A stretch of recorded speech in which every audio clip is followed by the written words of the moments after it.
جب کسی قوم پر زوال آتا ہے یا عروج آتا ہے، قوم پر عروج و زوال اللہ کی حکمت کے مطابق آتا ہے۔ یہ حکمت الہیہ ہے جس کے مطابق قومیں کبھی عروج پر ہوتی ہیں اور کبھی زوال پر ہوتی ہیں۔ اللہ تعالیٰ کبھی اپنی رحمت سے بلندی و شوکت عطا فرماتا ہے، کبھی آزمائش کے لیے پستی و خواری میں مبتلا کر دیتا ہے۔ تو قوموں کا اپس اینڈ ڈاؤن، عروج اور زوال، یہ اللہ کی حکمتوں میں سے ایک حکمت ہے۔ لیکن یہ بات یہاں بہت اہم ہے کہ جو افراد اور قومیں زوال کے اندر مبتلا ہوں، وہ اپنے دور زوال میں اگر زوال کے اسباب پر غور نہ کرے، اپنی پستی کی وجہ خود تلاش نہ کریں، تو وہ مزید پستی سے پستی کی طرف جاتے رہتے ہیں۔ اور جو قومیں اپنے زوال کے دور میں اپنی پستی کی وجہ خود ڈھونڈ لیں، اپنے زوال کے اسباب کو تلاش کر لیں اور پھر ان اسباب کو دور کرنے کی کوشش بھی کرے، اللہ اس قوم کو پھر دوبارہ بام عروج عطا فرما دیتا ہے۔ عروج و زوال کا حقیقی مالک کون ہے جی؟ اللہ تعالیٰ ہے۔ لہذا کسی بھی قوم کا پستی میں مبتلا ہونا، ڈی ویلیو ہو جانا، زوال پذیر ہو جانا، یہ بڑی بات نہیں۔ بڑی بات یہ ہے کہ جو قوم زوال میں ہوتے ہوئے بھی اپنی پستی اور اپنے زوال کی وجہ نہ ڈھونڈ سکے۔ اقبال کہتے ہیں، وائے ناکامی متائے کارواں جاتا رہا، کارواں کے دل سے احساس زیاں جاتا رہا۔ یہ تو ہے کہ ناکامی ہوئی کہ قوم پستی میں چلی گئی، لیکن اس سے بڑھ کر افسوس کا مقام یہ ہے کہ قوم کے دل میں اس پستی اور اس ناکامی کا احساس زیاں بھی چلا گیا۔ خدا نے آج تک اس قوم کی حالت کو نہیں بدلا، نہ ہو جس کو خیال خود اپنی حالت کے بدلنے کا۔ تو گرامی کا حضرات، اگر ہم اپنی پستی کی توجہ پر غور، اپنی پستی کی وجوہات پر توجہ کریں، پستی کی وجوہات کو ڈھونڈیں اور پھر ان غلطیوں سے سیکھ کر اپنی اصلاح کی طرف آئیں، اللہ دوبارہ اس قوم کو عزت و وقار اور عظمت عطا فرما دے گا، کیونکہ مایوسی تو اسلام میں ہے ہی نہیں۔ مسلمانوں کو عروج کیسے ملا، اس پر غور کیا جائے، پھر وہ زوال میں کیوں ہیں، اس کی ظاہری وجوہات کو تلاش کیا جائے۔ حقیقت کی نگاہ سے اگر دیکھا جائے تو ایک جملے میں بقول اقبال، ملت اسلامیہ کی زندگی اور اس کی بقا عشق رسول صلی اللہ علیہ وسلم کے ساتھ ہے۔ اس ملت کی بقا اور اس کی زندگی صرف ایک جذبے سے جڑی ہے، اور وہ جذبہ عشق رسول صلی اللہ علیہ وسلم ہے۔ اگر آج ملت اسلامیہ کو، اقوام مسلمہ کو محبت رسول صلی اللہ علیہ وسلم کی دولت میسر ہو تو یہ قوم پھر زندہ ہو جائے اور پھر پورے جہان پر راج کرے۔ اور جب اس دولت محبت رسول سے قوم محروم ہو جائے، اس سرمایے سے محروم ہو جائے، تو پھر قوموں کے دل دھڑکتے ہیں، حقیقت میں وہ مردہ ہو جاتے ہیں اور پستی میں مبتلا ہو جاتے ہیں۔ اس لیے ہمیں کوشش کرنی ہے کہ اپنے دلوں میں عشق رسول صلی اللہ علیہ وسلم کو پیدا کریں، محبت رسول صلی اللہ علیہ وسلم کے جذبے سے جڑ جائیں۔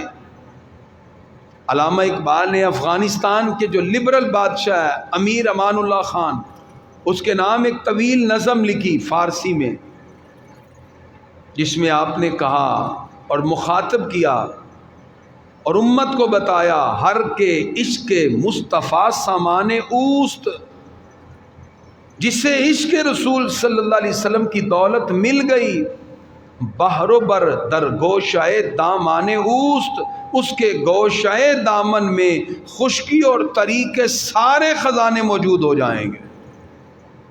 جس کے دل میں سرکار کی سچی محبت ہے، دنیا کی ساری نعمتیں اس کے قدموں میں آ جاتی ہیں۔ علامہ اقبال کہتے ہیں سوز صدیق و علی از حق طلب، ذرہ عشق نبی از حق طلب، اے بندے اللہ سے دعا کر، وہ تجھے سیدنا صدیق اکبر اور سیدنا حیدر کرار رضی اللہ تعالی عنہما جیسا سوز جگر کی خیرات عطا فرما دے۔ جو اللہ نے ان کو سوز جگر عطا کیا، سوز صدیق و علی از حق طلب، اللہ سے طلب کر وہ سوز صدیق اور سوز علی المرتضی، وہ درد، وہ سوز جگر کی خیرات اللہ سے مانگ۔ اقبال کہتے ہیں زاں کے ملت را حیات از عشق اوست، برگو ساز کائنات از عشق اوست۔ اقبال کہتے ہیں ملت اسلامیہ کی حیات اور بقا عشق رسول میں ہے صلی اللہ علیہ وسلم۔ زاں کے ملت را حیات از عشق اوست، اور فرمایا کہ پوری کائنات کا حسن اگر دیکھنا چاہو، برگو ساز کائنات از عشق اوست، ساری کائنات کا حسن حضور صلی اللہ علیہ وسلم کے عشق سے ہے۔ پوری کائنات میں جو جلوے ہیں وہ رسول اللہ صلی اللہ علیہ وسلم کی محبت کے ہیں۔ علامہ کہتے ہیں روح را جز عشق او آرام نیز، ان کے عشق کے بغیر روح کو کبھی چین اور سکون آتا ہی نہیں ہے۔ عشق او روزیست پورا شام نیز، ان کا پیار ایسا روشن دن ہے جس کو کبھی شام ہوتی نہیں ہے۔ رسول اللہ کی محبت ایک ایسا اجالا ہے جو کبھی تاریک ہوتا ہی نہیں ہے۔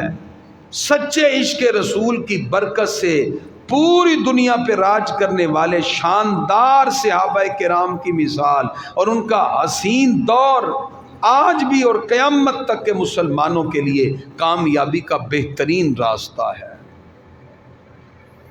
اس لیے گرامی قدرات، اس امت کو آج بام عروج پر جانے کے لیے ان تمام اسباب کو ڈھونڈنا ہوگا جس کی وجہ سے آج ہم پستی کی طرف چلے گئے۔ صحابہ کرام اپنے دن اور رات ہر وقت حضور صلی اللہ علیہ وسلم کے جلوہ کو اپنی نگاہوں میں بسا کے رکھتے۔ صحابہ کرام صبح و شام دربار رسالت میں حاضر ہوتے اور آپ کے چہرہ پر نور کی زیارت کرتے ہوئے اور اس محبت کو، اس سرکار کی اس عقیدت کو اپنے دل میں بساتے۔ ہمیں بھی یہ تمنائے دیدار ہونی چاہیے، اپنے دلوں میں سرکار کے اس حسن کا ایک خوبصورت تصور اپنے دلوں میں بسانا چاہیے۔ حضرت ابو معمر عبداللہ رحمۃ اللہ علیہ کہتے ہیں کہ ہم نے سیدنا خباب بن ارت رضی اللہ عنہ سے پوچھا کیا سرکار ظہر اثر میں قرات کرتے تھے؟ فرمایا ہاں۔ ان سے پوچھا گیا آپ کو کیسے پتا؟ کیونکہ ظہر اثر میں تو آواز بلند ہوتی نہیں قرات میں۔ فرمایا باضطراب لحیتہ، ہم اپنے آقا کی داڑھی مبارک کی حرکت سے پتہ چلا لیتے ہمارے آقا قرات کر رہے ہیں۔ صحیح بخاری حدیث کا نمبر 746۔ محدثین نے لکھا کہ نماز کے اندر صحابہ کو کیسے پتہ چل گیا؟ فرمایا وہ نماز میں بھی ٹک ٹکی باندھ کر رخ انور کی زیارت کیا کرتے تھے۔ آپ کی داڑھی مبارک کی جنبش بتاتی تھی کہ قرات ہو رہی ہے، صحابہ یوں نماز پڑھتے۔ اسی لیے غزوہ تبوک کے موقع پر پیچھے رہنے والے سچے سچے صحابی حضرت کعب بن مالک رضی اللہ تعالیٰ سے سستی ہو گئی، جہاد میں شریک نہ ہوئے، لیکن انہوں نے بہانے نہیں بنائے۔ جو منافق پیچھے رہ گئے وہ بہانے بنانے لگے۔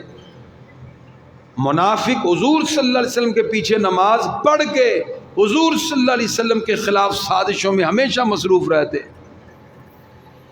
جہاد میں بھی نہ گئے۔ جب سرکار دو عالم علیہ السلام واپس آئے، جھوٹی باتیں بنا کے لے آئے اور جھوٹ بکنے لگے، جھوٹ بولنے لگے۔ ہمارے آقا رحمت اللہ عالمین تھے، سرکار نے ان پر کسی قسم کا کوئی عذر نہ رکھا، میں ٹھیک ہے جاؤ۔ منافق اپنی منافقت کا اظہار کسی نہ کسی طرح اپنی گفتگو سے کرتا ہے، معاشرے میں لوگوں کے اندر انتشار پھیلا کے کرتا ہے، لیکن وہ اپنے نفاق کو جتنا بھی پھیلانے کی کوشش کرے، جب پروردگار کی مدد ساتھ ہو تو کسی منافق کا منافقت کا کوئی بھی لبادہ اوڑھ کر وہ آ جائے، وہ کبھی کامیاب نہیں ہو سکتا، اس لیے کہ اللہ تعالی ہمیشہ فتح سچ اور حق کو عطا فرماتا ہے۔ وہ لگے رہے، حضور صلی اللہ علیہ وسلم کے سامنے آئے، جھوٹی قسمیں اٹھائیں کہ یہ ہو گیا وہ ہو گیا، اور پیچھے سے مسجد زرار بنائی ہوئی انہوں نے۔ حضور صلی اللہ علیہ وسلم تبوک پہ گئے ہوئے، مسجد زرار بنا لی کہ یہاں بیٹھ کر حضور صلی اللہ علیہ وسلم کی توہین کیا کریں گے۔ لیکن حضرت کعب بن مالک نے عرض کیا، پیارے آقا کوئی ایسی بات نہیں، سچی بات ہے، سستی ہو گئی۔ فرمایا اب اللہ کے حکم کا انتظار کرو۔ سب سے روک دیا کہ کوئی ان سے ملے نہیں، گفتگو نہ کرے۔ حضرت کعب بن مالک کے لیے 50 دن بڑے اذیت ناک تھے۔ آپ فرماتے جب میں سرکار کی بارگاہ میں آتا تو میں سلام پیش کرتا، پھر میں اپنے ہی دل میں سوچتا سرکار نے میرے سلام کا جواب دیا ہے کہ نہیں، خود سوچتا۔ آپ فرماتے ہیں فَأُصَارِكُهُ النَّظَرَ فَإِذَا أَقْبَلْتُ عَلَى صَلَاتِي أَقْبَلَ إِلَيَّ وَإِذَا الْتَفَتْتُ نَحْوَهُ أَعْرَضَ عَنِّي۔ آپ فرماتے میں جب نماز پڑھتا تو چھپی چھپی نظروں سے رسول اللہ کے رخ انور کا دیدار کرتا۔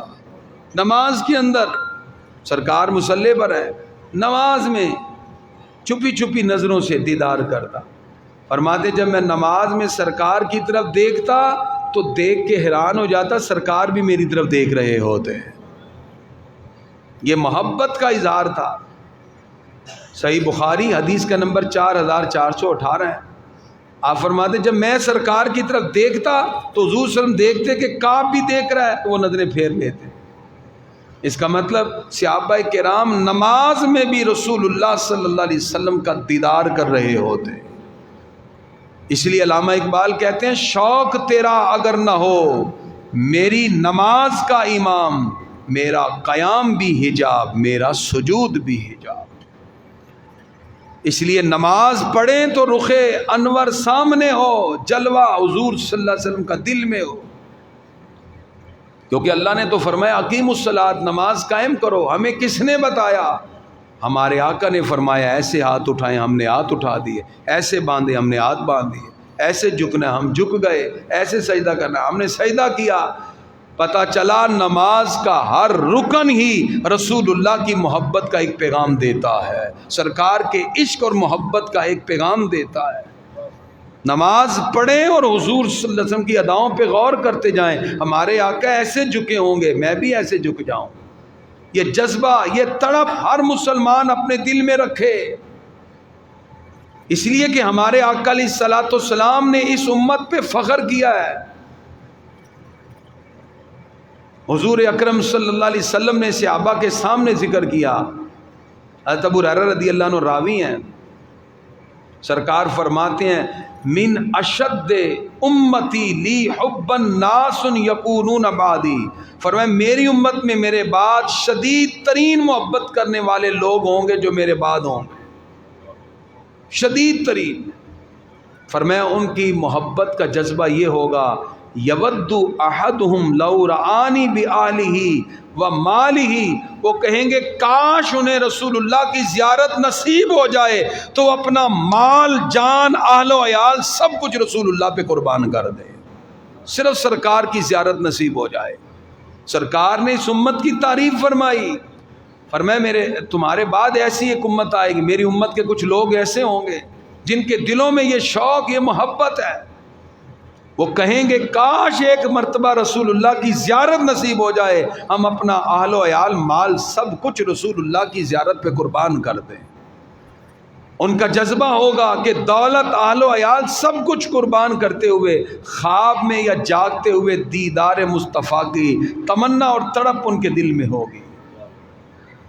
یہی وہ وجہ ہے ہمارے آقا نے صدیوں پہلے اپنی امت کے ان عاشقوں کو جان کر ان کے دل کی کیفیت کو بھی بیان فرما دیا۔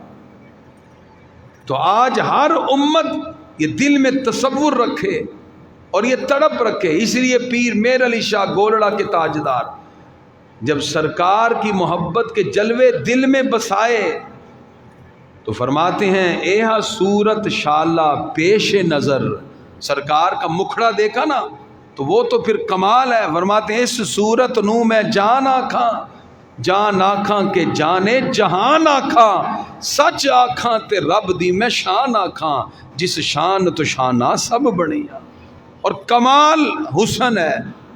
تو پیر میر علی شاہ پھر دعا کرتے ہیں ایہا صورت شالہ پیش نظر، رہے وقت نزات روز حشر۔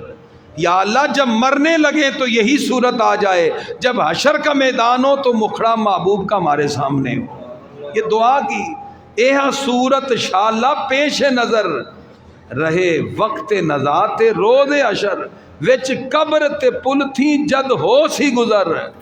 یعنی دعا کرتے ہیں یا اللہ جب قبر میں پہنچوں تو بھی یہی محبوب کا دیدار ہو جائے، یا اللہ جب میں پل صراط سے گزرنے لگوں تو یہی صورت سامنے آ جائے، وچ قبر تے پل تھی جد ہو سی گزر، سب کھوٹیاں تھی سن تد کھریاں۔ جتنے بھی کھوٹے ہوں گے محبوب کا دامن پکڑ کے سارے کھڑے ہو جائیں گے۔ یہ سرکار کی محبت کا اثر ہے۔ اس لیے گرامی کا حضرات، حضور صلی اللہ تعالی علیہ وسلم کی محبت دنیا کی تمام دولت عزت سے سب سے بڑھ کر نعمت ہے، جسے حضور صلی اللہ علیہ وسلم کی محبت کی چاشنی اور مٹھاس نصیب ہو جائے۔ نبی کریم صلی اللہ تعالی علیہ وسلم کے صحابہ کرام نے اسی محبت کو اور اسی عقیدت کو اپنے دلوں میں بسایا۔ گرامی حضرات، اب اس محبت کا تقاضا کیا ہے؟ جب ہم حضور صلی اللہ علیہ وسلم سے محبت کی بات کریں کہ ہم سرکار کے امتی ہیں، ہم محبت کرتے ہیں الحمدللہ، تو پھر اس کا تقاضا کیا ہے؟ جیسے محبوب خدا نے فرمایا ہم اپنی زندگی ان کے حکم کے مطابق ڈال دیں۔ نبی کریم صلی اللہ علیہ وسلم ارشاد فرماتے ہیں لا یؤمن احدکم، تم میں سے کوئی شخص اس وقت تک مومن نہیں ہو سکتا حتی یکون ہواہ تابعا لما جئت بہ، جب تک اس کی خواہشات میری لائی ہوئی شریعت کے تابع نہ ہو جائے۔ ہم اپنی خواہشات کے مختلف طرح کے اینگل اپنے دل میں بسائے رکھتے ہیں، ہم کوشش کرتے ہیں کہ ایسا ہو جائے ویسا ہو جائے، وہ ہماری خواہشات ہیں۔ اپنی نیگیٹو فورسز کو کبھی بھی ایکٹیو نہ ہونے دیں۔ یہ نفس امارہ جو آپ کو خواہشات میں مبتلا کر کے رسول اللہ صلی اللہ علیہ وسلم سے دور لے جاتا ہے، یہ حضور صلی اللہ علیہ وسلم کی محبت کے جذبات آپ کے دل میں پیدا نہیں ہونے دیتا۔ اس نیگیٹو فورسز کو کبھی بھی ایکٹیو نہ ہونے دیں۔ جب اس کی ہم مخالفت کریں گے اور اپنے محبوب آقا کے پر درود بھیجیں، ان کی عظمتوں کو ذکر کریں، حضور صلی اللہ علیہ وسلم کی محبت کے جذبات اور ہمارے دلوں میں پیدا ہو جاتے ہیں۔ اس لیے آقا علیہ الصلوۃ والسلام کا جو آرڈر آ گیا صحابہ نے مان لیا۔ ہمارے آقا جمعے کا خطبہ دے رہے ہیں تو دیکھا کچھ لوگ ابھی آ رہے ہیں، خطبہ شروع ہو گیا، سرکار نے وہیں سے کہا اجلسو، بیٹھ جاؤ۔ اب ان کے صحابہ کے محبت کی انتہا دیکھیں۔ عبداللہ بن رواحہ ابھی دروازے پر تھے، اور عبداللہ ابن مسعود ابھی دروازے سے بھی باہر تھے۔ جیسے ان کے کانوں میں آواز پڑی اجلسو، بیٹھ جاؤ، عبداللہ بن رواحہ وہیں جوتیوں پہ بیٹھ جاتے ہیں۔ عبداللہ ابن مسعود مسجد سے باہر ہی بیٹھ جاتے ہیں۔ کیوں؟ اس لیے کہ رسول اللہ کا حکم آ گیا، آگے بھی نہیں، ایک قدم بھی نہیں آگے بڑھایا۔ پھر حضور صلی اللہ علیہ وسلم نے خطبے کے بعد کہا تعالی یا ابا عبداللہ، یا عبداللہ ابن مسعود، عبداللہ بن مسعود اندر آ جاؤ۔ سنن ابی داؤد حدیث کا نمبر 1091 ہے۔ پتہ چلا صحابہ کرام کے کان میں حضور صلی اللہ علیہ وسلم کی جو بات آ گئی، جو آرڈر آ گیا، فوراً ماننے کے لیے تیار ہو گئے، اور اسی جگہ بیٹھ کر امت کو بتایا کہ رسول اللہ صلی اللہ علیہ وسلم کے حکم عالی کی خلاف ورزی کرنا تو دور کی بات، امتی کے لیے یہ بھی نہیں جچتا کہ وہ محبوب کے کسی عمل کو اختیار کرنے میں معمولی سے بھی تاخیر کرے، فوراً جب محبوب خدا کا آرڈر سامنے آئے تو ان کے حکم کو تسلیم کر لیں۔ یہ انسان کی کامیابی ہے۔ آپ حیران ہو جائیں گے کہ ان محبوب ہستیوں کا سرکار سے جو محبت کا رشتہ تھا وہ صرف زبانی کلامی نہیں تھا، صحابہ نے عملی طور پر حضور صلی اللہ علیہ وسلم سے محبت کا حق ادا کیا ہے اور اپنی خواہشات کو رسول اللہ صلی اللہ علیہ وسلم کے حکم پہ قربان کر دیا۔ مثلا میں آپ کو اب یہ واقعہ جو سنانے لگوں گا آپ حیران ہو جائیں گے کہ انسان کی عقل قربان ہو جائے کہ صحابہ کتنا سرکار کے حکم کا لحاظ رکھتے ہیں، ادب میں، احترام میں کتنے آگے ہیں۔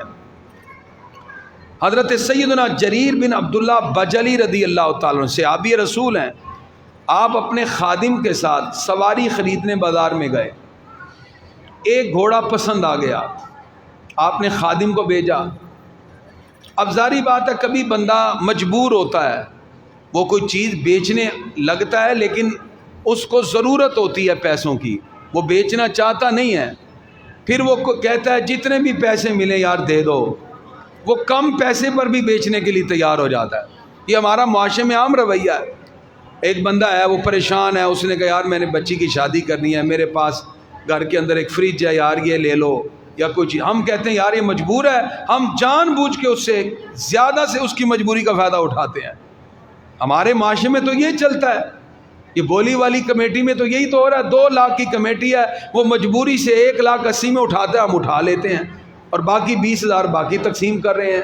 اسلام کا تو ایسا تصور ہی نہیں ہے۔ اسلام تو کسی کی مجبوری کو دیکھ کر فائدہ اٹھانے نہیں بلکہ اس کی مجبوری کے باوجود اپنا حق صحیح طور پر ادا کرنے کا حکم دیتا ہے۔ اب سیدنا جریر بن عبداللہ بجلی رضی اللہ عنہ نے اپنے خادم سے کہا یہ گھوڑا بڑا اچھا لگتا ہے، جاؤ۔ اب ان کو کہیں ضرورت تھی، خادم نے پوچھا جی یہ گھوڑا بیچو گے؟ کہا ہاں۔ کہا اس نے کہا ہوگا جی میری ضرورت ہے۔ کہا جی کتنے کا؟ کہا چلو ایسے کرو آپ 300 درہم میں لے لو۔ ویسے وہ ان کے ذہن میں 500 درہم میں تھا، 300 میں۔ اچھا جس وقت خادم نے یہ بات طے کر لی تو واپس آ کے کہا اپنے مالک سے، حضرت جریر بن عبداللہ بجلی رضی اللہ عنہ سے، کہ یہ 300 میں دے دے گا، لیکن آپ آگے بڑھے، گھوڑے کو دیکھا، فرمایا نہیں، فرسک خیر من ذالک، یہ گھوڑا تو بڑا عمدہ ہے، مارکیٹ میں اس کا ریٹ اتنا کم نہیں ہے، تو آپ ایسے کرو 500 درہم لے لو۔ وہ بڑھانے لگے، وہ حیران ہو گئے کہ ایسا بھی خریدا، رکھا چلو 700 لے لو، حالانکہ وہ 300 میں دینے کے لیے تیار ہے۔ آپ نے کہا نہیں ایسے کرو، ہم آپ سے یہ گھوڑا 800 درہم میں خرید لیتے ہیں، چونکہ عمدہ نسل کا تھا۔ آپ نے اس کی مجبوری کا فائدہ نہیں اٹھایا بلکہ وہ 300 میں دے رہا ہے اپنی مجبوری کی وجہ سے، آپ نے 800 درہم میں خریدا۔ جب 800 درہم دے کے واپس پلٹے تو خادم ناراض ہو گیا، کہنے لگا آقا آپ نے مجھے کہا تھا میں نے آپ کو 300 درہم میں خرید کے لے دینا تھا اور آپ اس کو 800 درہم میں خرید رہے ہیں۔ خریدار تو ریٹ کم کرواتا ہے، آپ نے اضافے میں دے دیا۔ فرمایا یہ گھوڑے کی جو حیثیت ہے اس میں قیمت یہی ہے۔ بایعت رسول اللہ صلی اللہ علیہ وسلم، میں نے اس لیے اس کو 800 درہم میں خریدا ہے، میں نے اپنے آقا سے جب بیعت کی تھی تو میں نے رسول اللہ صلی اللہ علیہ وسلم سے اس بات پر بیعت کی تھی کہ جب بھی کوئی مسلمان سے میرا معاملہ ہوگا تو میں ہر مسلمان کے ساتھ خیر خواہی کا معاملہ کروں گا۔ آج میں نے اپنے آقا سے کیے ہوئے وعدے کو نبھاتے ہوئے اس سے 800 درہم عطا فرما دیے ہیں۔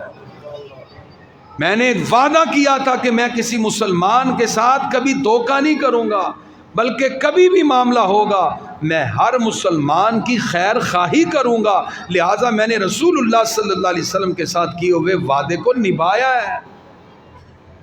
اندازہ لگائیے ان کے ایمان کا لیول کیا ہے، حضور صلی اللہ علیہ وسلم کی محبت اور اطاعت میں ان کی زندگی کا عمل کتنا خوبصورت ہے۔ اگر آقا کریم صلی اللہ علیہ وسلم کے حکم پر عمل کے لیے ہمیں اپنے مال کو بھی قربان کرنا پڑے تو کرنا چاہیے، کیونکہ اس طرح دوسرے مسلمان کی خیر خواہی ہوتی ہے۔ اور حضور صلی اللہ علیہ وسلم نے فرمایا ہے ہر مسلمان دوسرے مسلمان کی خیر خواہی چاہے۔ آپ مجھے بتائیے اگر معاشرے میں یہ خوبصورت رویہ ہم قائم کر لیں کہ ہم ہر مسلمان کی خیر خواہی چاہیں، ہم کسی بھی مقام پر اس کو دھوکہ نہ دیں، اس کے ساتھ اچھائی کا معاملہ کریں، کوئی بندہ اپنی فطرت میں سادگی کی وجہ سے اگر دھوکہ کھانے بھی لگے تو ہم اپنے مسلمان بھائی کو مسلمان بھائی سمجھتے ہوئے اس کی سادگی کا فائدہ نہ اٹھائیں، بلکہ کہیں کہ آپ سادہ ہیں، آپ کو پتہ نہیں، بلکہ اس کی یہ ویلیو ہے اور اس کا حق ادا کریں۔ یہ عمل اگر ہم کریں گے تو اللہ بھی راضی ہے، اللہ کے رسول بھی راضی ہے۔ اصل میں محبت رسول صلی اللہ علیہ وسلم کا یہ حق ہوتا ہے۔ اس لیے گرامی قدرات، نبی کریم صلی اللہ علیہ وسلم جب کوئی حکم ارشاد فرماتے مرد و خواتین فوراً مان لیتے۔ ایک دن آقا علیہ الصلوۃ والسلام نماز کے باہر مسجد سے تشریف لائے تو مسجد کے باہر مرد اور خواتین اکٹھے ہو گئے رش کی وجہ سے۔ آپ نے فوراً خواتین کو مخاطب ہو کے کہا استاخرنا، اے خواتین تم پیچھے رہو، فإنہ لیس لکن، آپ کے لیے یہ بات درست نہیں ہے، انتہ ککن طریقہ، کہ تم راستے کے درمیان میں چلو، علیکن بحافات، فرمایا جب تم راستے میں چلو تو ان کے کنارے پر چلو، تو خواتین فوراً کنارے پر ہو گئیں۔ فرمایا عورت جب بھی راستے پہ چلے تو سائیڈ ہو کر چلے تاکہ راستے کا حق بھی ملتا ہے، نظروں کی حفاظت بھی ہو جاتی ہے۔ فوراً خواتین سائیڈ پہ ہو گئے۔ یعنی اسلام نے کسی بھی مقام پر اگر تربیت کی کوئی بات کی تو ایک لمحے سے پہلے مرد و خواتین نے اپنی گردن کو جھکا لیا اور فوراً اطاعت کی طرف آ گئے۔ یہی وجہ تھی کہ حضور اکرم صلی اللہ تعالی علیہ وسلم جس وقت صحابہ کو آرڈر دیتے صحابہ فوراً اپنی گردن کو جھکا لیتے۔ گرامی حضرات، حضور اکرم صلی اللہ تعالی علیہ وسلم سے سچی محبت کی یہی پہچان ہے۔ ملت اسلامیہ کی زندگی اور بقا عشق رسول کے ساتھ ہے۔ اگر یہ دولت میسر ہو تو مسلمان زندہ قوم ہے، پوری دنیا پہ راج کرے، اور اگر یہ سرمایہ سے ہم محروم ہو گئے تو پھر دل تو دھڑکتے ہیں، حقیقت میں زندگی نہیں ہے۔ صحابہ کرام بے سر و سامانی کی حالت میں کھڑے ہو گئے، دنیا کی سپر طاقت کے ساتھ ٹکر لیتے ہوئے دنیا کی بڑی بڑی طاقتوں کو شکست دے کے بتا دیا جب جذبہ دل میں سچا ہو اللہ تعالیٰ سچے جذبے کو ہمیشہ کامیابی عطا فرماتا ہے۔ مسلمان کھجوریں کھا کے اور ستو پی کے یورپ کی بیزنٹین امپائر سے ٹکرا گئے، ایران کی بادشاہت کو اٹھا کے زمین پہ مارا اور پوری دنیا کو بتایا اسباب نہیں بھی ہیں، دل میں رسول اللہ کی محبت ہے، اللہ نے ہمیں کامیابی عطا فرما دی۔ دنیا کا کوئی کام ایسا نہیں ہے جو ناکامی کی طرف جائے اگر دل میں رسول اللہ کی سچی محبت موجود ہو۔ گرامی حضرات، اب میں جو بات آپ کے سامنے کرنے لگا ہوں توجہ کے ساتھ، اس وقت سوشل میڈیا پر کوشش کی جاتی ہے کہ مسلمانوں کے دلوں سے کسی طرح سرکار کی محبت کو کم کیا جائے۔ یہود و نصارہ اس کے اوپر پیسے لگاتے ہیں مسلم معاشرے کے اندر تاکہ یہ جذبہ رسول صلی اللہ علیہ وسلم کم ہو جائے۔ آج کل سوشل میڈیا پر ایسے کلپس وائرل کیے جاتے ہیں جن میں کچھ لوگ مذہبی لبادہ اوڑھ کر فتنہ پرور لوگ غیر محتاط طریقے سے دین کی تشریحات کرتے ہیں، حالانکہ وہ لوگ جنہوں نے صرف دین اور مذہب کا لبادہ اوڑھ رکھا ہے ان کی زبان میں نہ حضور صلی اللہ علیہ وسلم کی عزت ہے، نہ قرآن کی عزت ہے، نہ اللہ کی عزت ہے۔ ایسے لوگ تو دین کے مبلغ نہیں ہیں۔ ایک تو ہمیں یہ دیکھنا چاہیے کہ سب سے پہلے جو دین کا مبلغ ہوتا ہے اس کی زبان میں سچائی ہوتی ہے، اس کی زبان میں طہارت اور پاکیزگی ہوتی ہے۔ پھر وہ لوگ جو مذہب کا لبادہ اوڑھ کر فتنہ پرور لوگ کبھی حضور صلی اللہ علیہ وسلم کو کرٹیسائز کریں، کبھی قرآن کے بارے میں، اور جب لوگوں کا دباؤ بڑھتا ہے تو وہ کہتے ہیں جی ہم اپنے بیان سے رجوع کرتے ہیں۔ ایسے لوگوں کو ڈرنا چاہیے، بارگاہ رسالت مآب کی ادنا سی گستاخی ساری زندگی کے اعمال کو برباد کر دیتی ہے۔ یہ ذہن میں رکھیں۔ اب ایک شخص کہہ رہا ہے جی نبی نعوذ باللہ امی ہیں، ان پڑھ ہیں، ان کو پتہ ہی نہیں کہ امی اسے کہتے ہیں جو دنیا کے کسی فرد سے نہ پڑھے بلکہ جسے خود پروردگار پڑھائے وہ امی ہوتا ہے۔ ہمارے آقا نے کسی انسان سے نہیں پڑھا۔ اللہ فرماتا ہے الرحمن علم القرآن، یہ رحمان ہے جس نے اپنے محبوب کو قرآن خود پڑھایا ہے۔ جس کو اللہ پڑھانے والا، ان کے علم کا کیا مقام ہے؟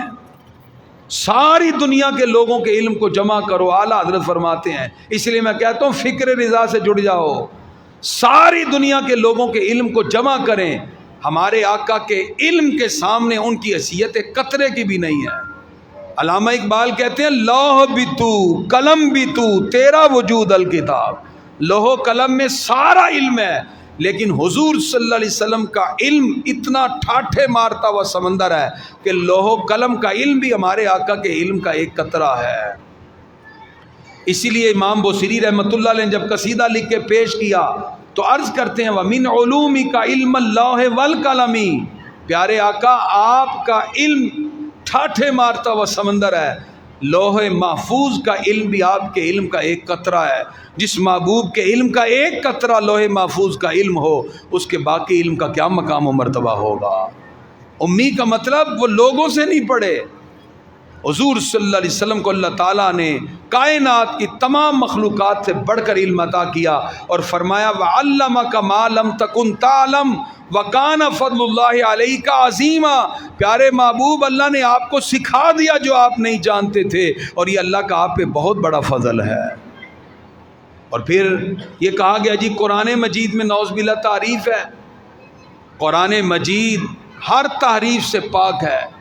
پہلے نبیوں کو جو کتابیں ملی وہ بحیثیت معجزہ نہ تھیں، بلکہ وہ ان کو ایز اے سلیبس دی گئیں۔ اللہ نے ہمارے آقا کو قرآن بطور معجزہ عطا فرمایا ہے، اور اس کے معجزہ ہونے کی دلیل اللہ فرماتا ہے اِنَّا نَحْنُ نَزَّلْنَا الذِّكْرَ وَإِنَّا لَهُ لَحَافِظُونَ، پیارے محبوب ہم نے یہ قرآن نازل کیا، ہم اس کی حفاظت کرنے والے ہیں۔ اسی وجہ سے قرآن جس زبان میں آیا، عربی وہ زبان آج بھی موجود ہے، پہلی کتابیں عبرانی سریانی زبان میں تھی، وہ آج نہیں ہے۔ اللہ تعالیٰ نے اس قرآن کو کتاب اعجاز بنایا، عالمگیر کتاب بنایا، اس کا کوئی بھی لفظ ایسا نہیں ہے جس میں شک ہو، اس لیے کہ یہ قرآن وہ ہے جس کے الفاظ پہلے اللہ کی طرف سے آئے، پھر جبریل امین علیہ السلام نے اس کو ادا کیا، اور پھر ہمارے آقا نے اپنی زبان اقدس سے اس کو تلاوت فرما دیا۔ جو اللہ کی طرف سے آئے، پھر جبریل لے کے آئیں، پھر محبوب خدا تلاوت کریں، تین عظیم مقام سے ملنے والی یہ وہ کتاب ہے جس کو پروردگار نے دنیا کی ساری کتابوں میں عظیم کتاب کے طور پہ ہمیں عطا فرمائی ہے۔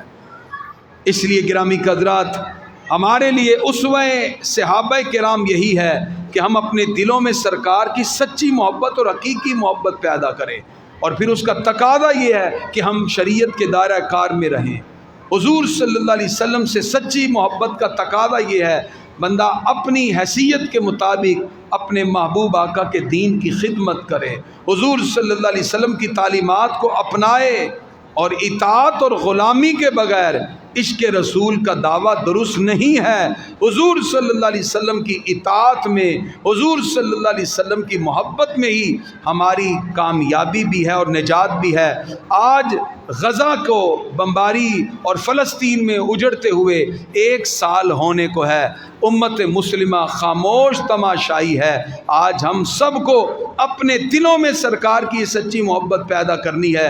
اقبال کہتے ہیں میں ایک رات اللہ کی بارگاہ میں بڑا رویا، شب پیش خدا با گریستم زار، مسلمانہ چرا خارند و زارند، یا اللہ یہ مسلمان ذلیل کیوں ہوئے؟ اقبال کہتے ہیں مجھے آواز آئی ندام نمیدانی کے ای قوم دلے دارند و محبوب نہ دارند۔ اقبال تو جانتا نہیں یہ لوگ کلمہ رسول اللہ کا پڑھتے ہیں، آئیڈیل غیروں کو بنا رہے ہیں، یہ دل تو رکھتے ہیں لیکن دل میں محبوب کی محبت نہیں رکھتے۔ آئیے یہی وہ محبت ہے جو ہماری کامیابی کی دلیل ہے۔